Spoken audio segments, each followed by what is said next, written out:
They don't take criticism as a personal attack.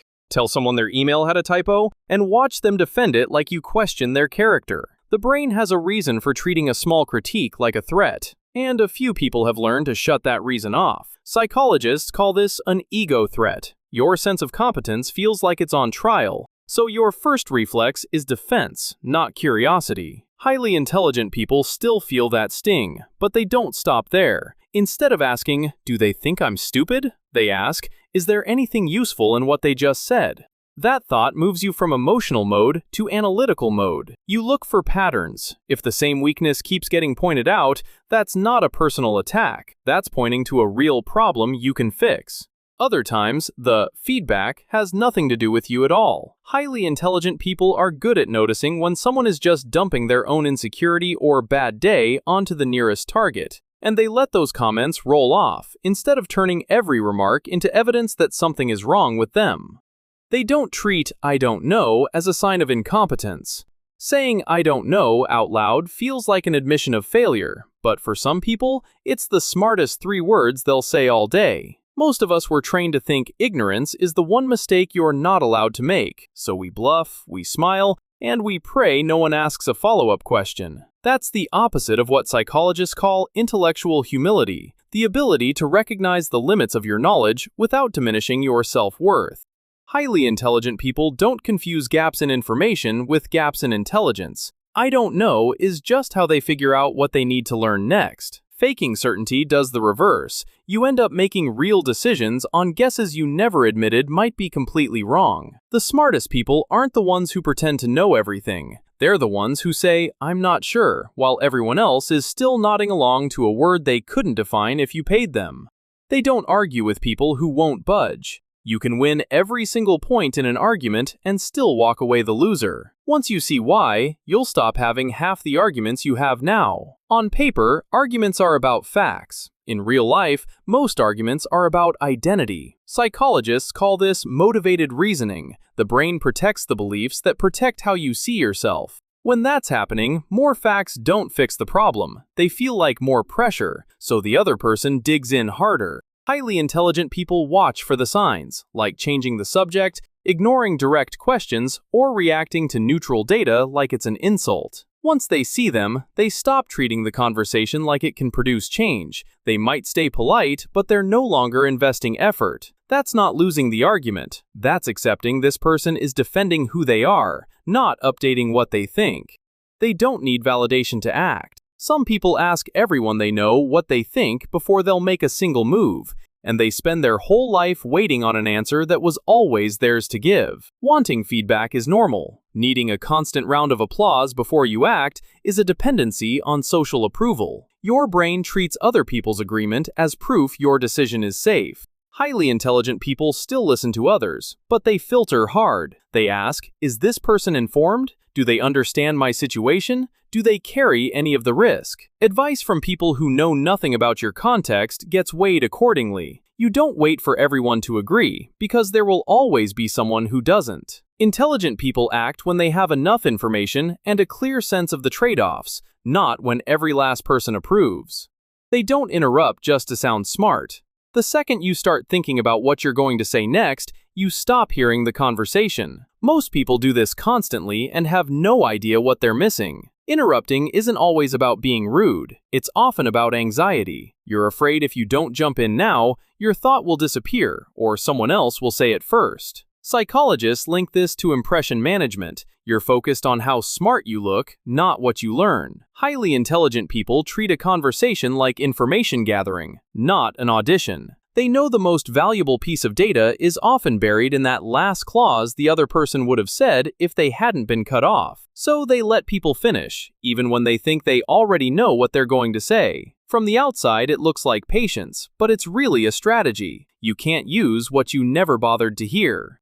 They don't assume everyone thinks like they do. You figure most people would do roughly what you'd do given your same situation. The moment you stop assuming that, you start understanding people in a way most never will. There's a built-in bias called the false consensus effect. Your brain assumes your way of seeing things is normal and widely shared. If you value logic, you expect others to prioritize it too. When they don't, you label them irrational. Highly intelligent people know that other people are driven by different priorities, like safety, status, comfort, belonging. Those priorities shape what looks like the smart move to them.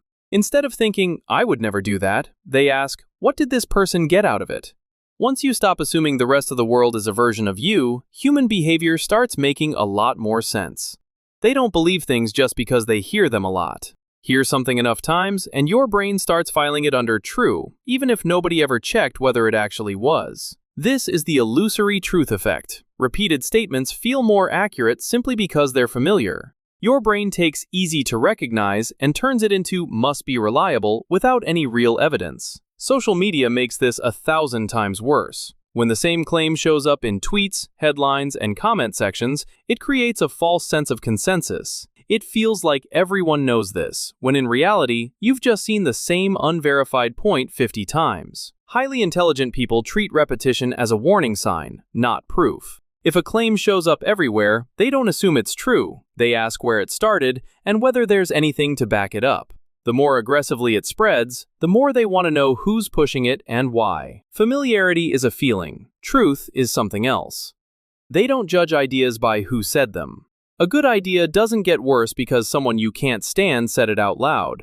Your brain will try to tell you otherwise. That's the authority bias and the halo effect at work. We give extra credit to people we like or respect and dock points from people we don't, no matter the content.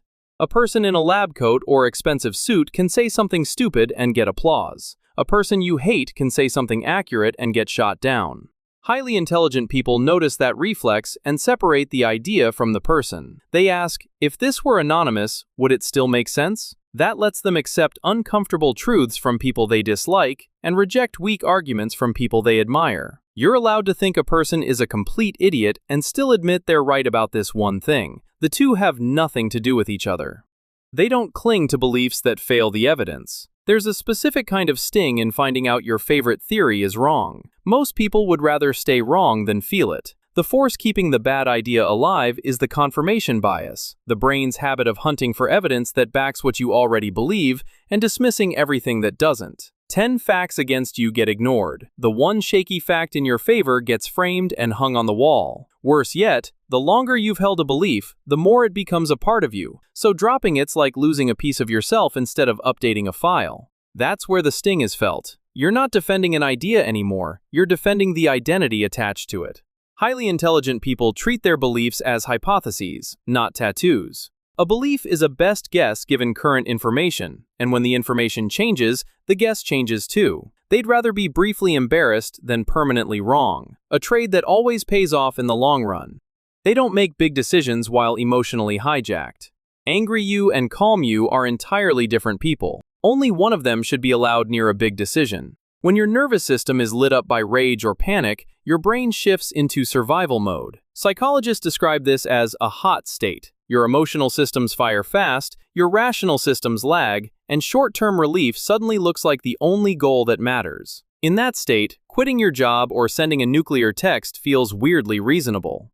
Highly intelligent people don't pretend they're immune to this. They just know better than to trust the emotional version of themselves. They set simple rules. No major choices when you're shaking, exhausted, or fantasizing about revenge. They pause, let their body calm down, then revisit the choice. The decision almost always changes when their nervous system is no longer on fire and their brain is fully online. They don't ignore long-term consequences. Most bad decisions looked like great ones for about a week. Short-term effects are loud and obvious. Long-term consequences are slow and easy to miss. Your brain is built to focus on what's right in front of it. Psychologists call it present bias. You put heavy weight on the payoff you can see today and almost none on the cost that arrives later. You see step 1, it feels good, and you assume that's where the story ends. That's first-order thinking, and it stops at the very first result. A new law or social policy is the perfect example. It can look brilliant the day it passes, right up until the part nobody read kicks in 2 years later. Highly intelligent people don't stop at result 1. They use second-order thinking. They follow a decision out to its next effect, and the effect after that. Before they commit, they picture how the choice plays out a year from now, who changes their behavior because of it, and what new problems it might create while solving the old one. They run the whole chain forward in their head before anything happens in real life. It's not pessimism, and it's not overthinking. It's just refusing to be the last person surprised by something that was obvious if you bothered to look down the road.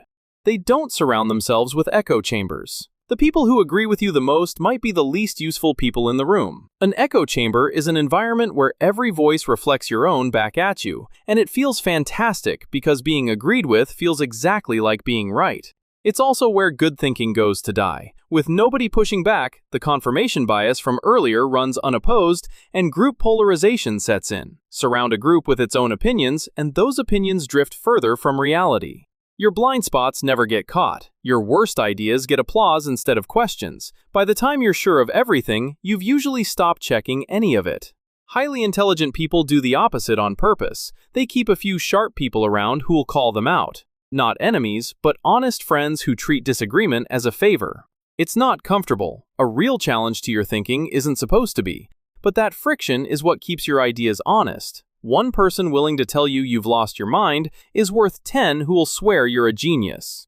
None of these are about raw brain power. They're about ego, patience, and being honest with yourself. The fact that you sat through all 12 says you've got the kind of intelligence most people don't, the kind that's actually quite rare.